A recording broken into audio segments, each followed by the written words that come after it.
A Little Bird I Am by Louisa May Alcott.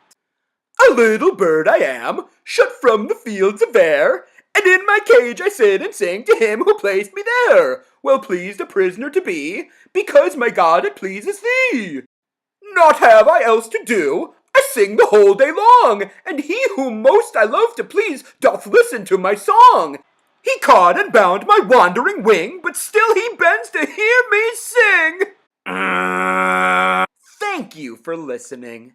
This has been A Little Bird I Am by Louisa May Alcott, read by Russell Jaffe. A Lit Aloud production.